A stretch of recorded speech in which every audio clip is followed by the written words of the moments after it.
Maka termasuk orang-orang yang diangkat derajatnya sama Allah Ta'ala, dimuliakan sama Allah Ta'ala, karena orang-orang yang hobi sholawat sama Rasulullah. Apalagi ini bulan dimana kita ini, bulan ini adalah bulan yang dianjurkan supaya kita ini terus-terusan memperbanyak sholawat sama Rasulullah SAW. Sampai diriwayatkan dari hadis qudsi,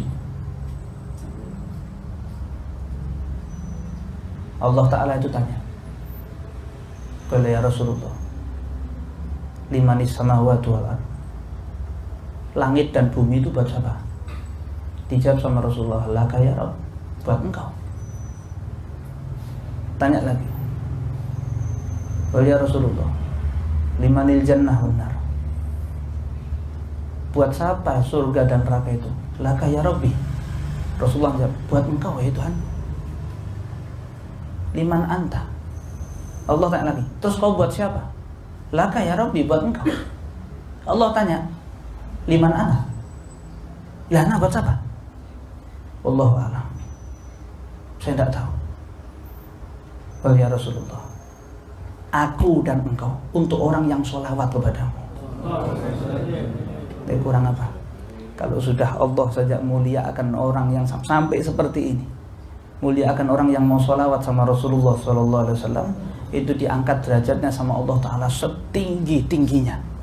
Kurang tinggi apa derajatnya? Dimuliakan bagi orang-orang yang mau bersolawat kepada Rasulullah SAW. Sampai dikatakan di dalam kemuliaan, diantaranya dalam kemuliaan orang-orang yang bersolawat kepada Rasulullah SAW, pernah juga dibahagikan sama beliau, guru kita Habib Alwi, bagaimana syair yang sering kita dengar, adimis sholata ala nabi Muhammadi faqabuluha hatman bi ghairi taraddudi a'maluna bainal qabul wa raddiha illa sholata ala nabi Muhammadi. Biasakan sholawat sama Nabi Muhammad, karena faqabuluha, qabul diterimanya amalan sholawat ini, hatman bi ghairi taraddudi, pasti dan tidak mungkin ditolak sama Allah, pasti diterima. A'maluna bainal qabul wa raddiha, sholat amal kita ini antara diterima dan ditolak, baik itu sholat, puasa, zakat, antara diterima dan ditolak. Masalah sah dan tidaknya dijelaskan di dalam fikih. Oh ini sah, oh ini tidak, wuduknya sah, wuduknya tidak, tapi diterima, pandanya kan tidak tahu kita. Oh ini diterima sholat kita tidak tahu. Bainal qabul wa raddiha. Wong kita sholat ini nek rukuk itu bukan lihat sujud kok, lihat atlas wadimor PHS kelihatan kan. Kita ini artinya ada kekhusyuan di dalam sholat kita.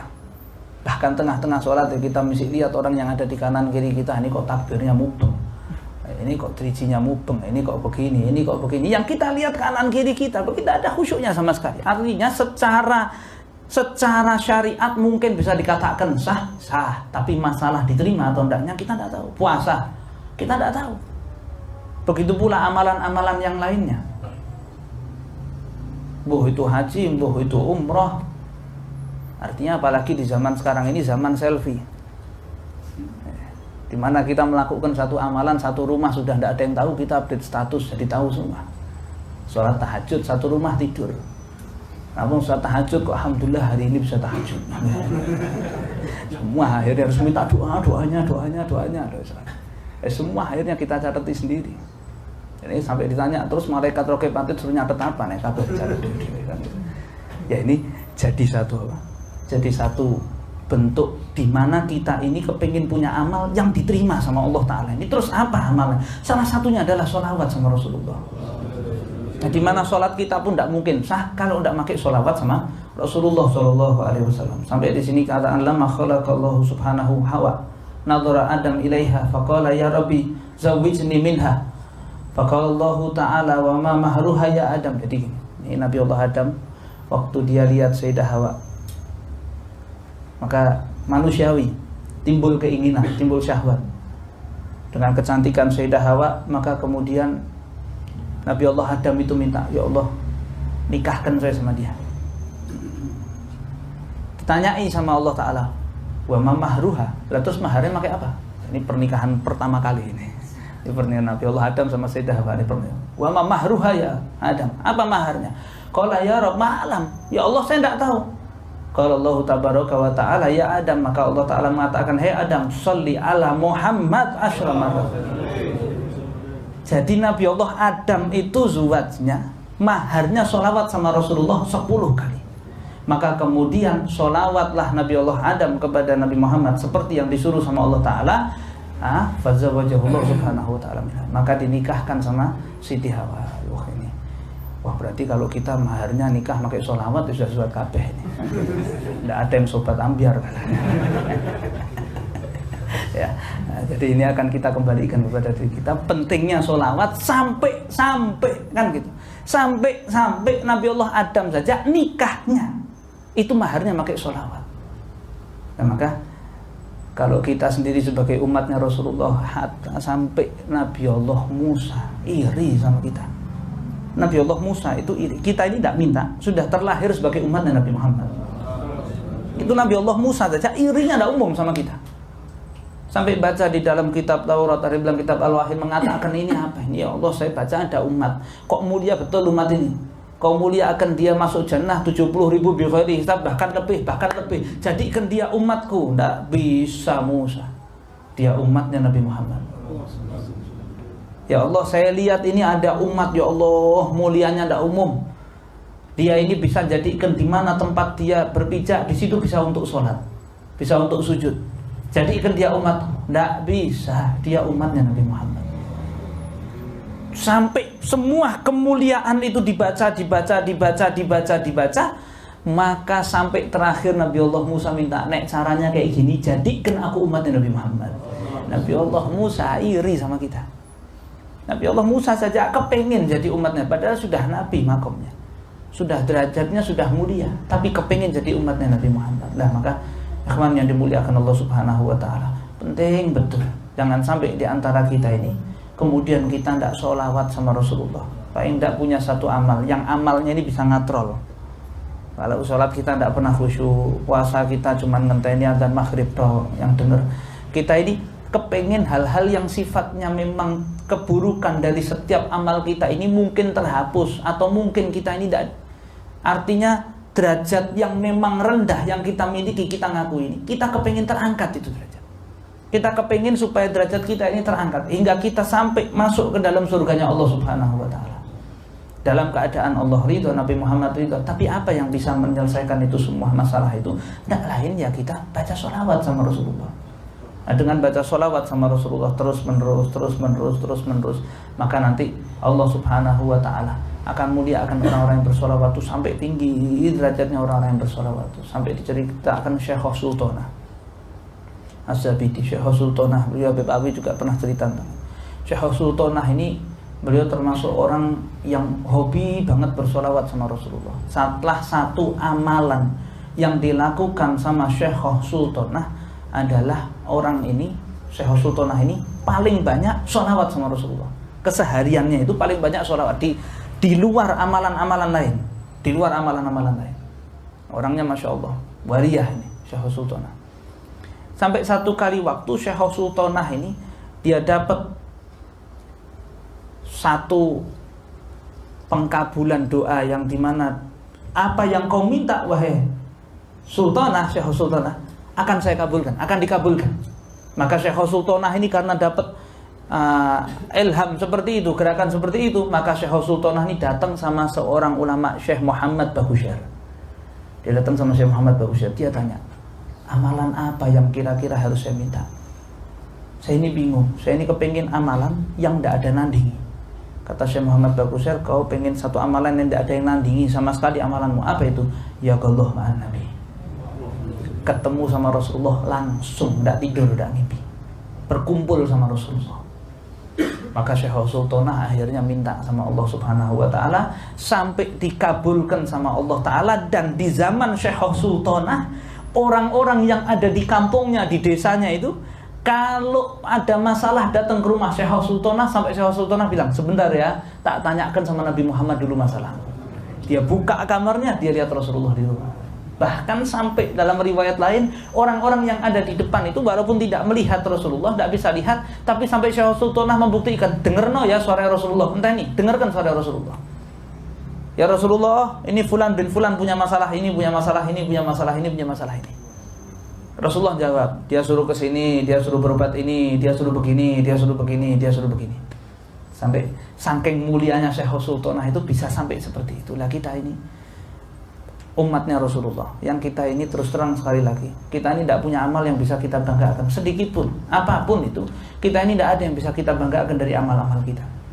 Maka salah satu yang kita bisa banggakan dari amal kita, nunjukkan kedekatan kita sama Rasulullah ini, kita tidak bisa banggakan sholat. Itu ada sampai satu ulama itu ngimpi ketemu sama Rasulullah. Rasulullah itu melengos, tidak lihat wajahnya. Sampai ulama ini, Rasulullah saya mau salaman. Rasulullah melengos. Ya Rasulullah, kau tidak kenal saya? Saya kan umatmu. Katanya engkau sama umatmu ini seperti ayah sama anaknya. Kenal? Iya betul, tapi saya tidak kenal kau siapa. Kau belum kenalan sama saya. Bangun tidur nangis orang ini. Ya Allah, salah saya ini apa? Saya ini apa? Diteliti amalan dia. Ternyata dia ini tidak sholawat sama Rasulullah dalam kesehariannya. Tidak ada amal sholawat sama sekali. Ya cuma di dalam sholat saja yang wajib-wajib saja. Maka akhirnya orang ini mulai hari itu ditarget, ya saya harus sholawat sama Rasulullah 100 kali, 100 kali, sampai 1000 kali, 1000 kali, sampai akhirnya dia ngimpi Rasulullah lagi. Rasulullah ngomong sama dia, lah sekarang baru kenalan sama saya. Ini menunjukkan bukan Rasulullah tidak kenal sama umatnya, tapi umatnya itu butuh Rasulullah. Karena kalau satu dunia ini tidak ada yang sholawat sama Rasulullah, Quran yang menyatakan Innallaha wa malaikatahu yusholluna 'alan nabi. Kalau satu dunia tidak ada yang sholawat, tidak ada masalah. Rasulullah makomnya tetap tinggi. Lah terus yang butuh sholawat itu siapa? Ya kita, baliknya ke kita. Yang butuh sholawat itu ya kita sendiri.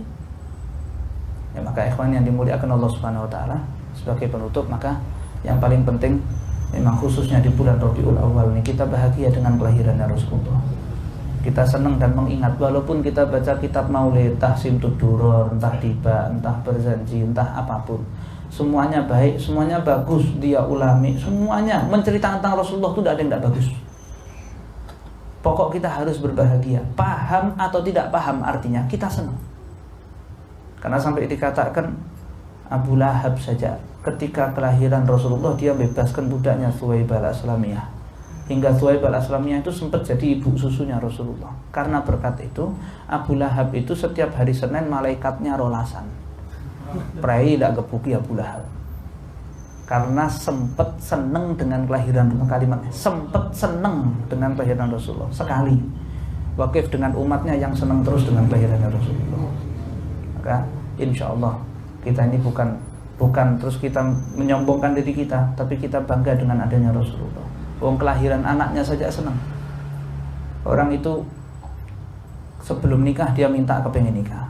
Ketika nikah akhirnya minta kepengen terus punya momongan. Begitu hamil, yang nyidam, yang muntah, yang sampai opnam dilakoni. Begitu lahiran masuk ke rumah sakit, waktunya apa itu? HPL-nya, hari perencanaan lahirnya. Itu sudah bahagia, sudah kepengen betul dia lahir. Ya. Begitu lahir anaknya Masya Allah, ya hitam, sipit, pesek, tapi bahagia.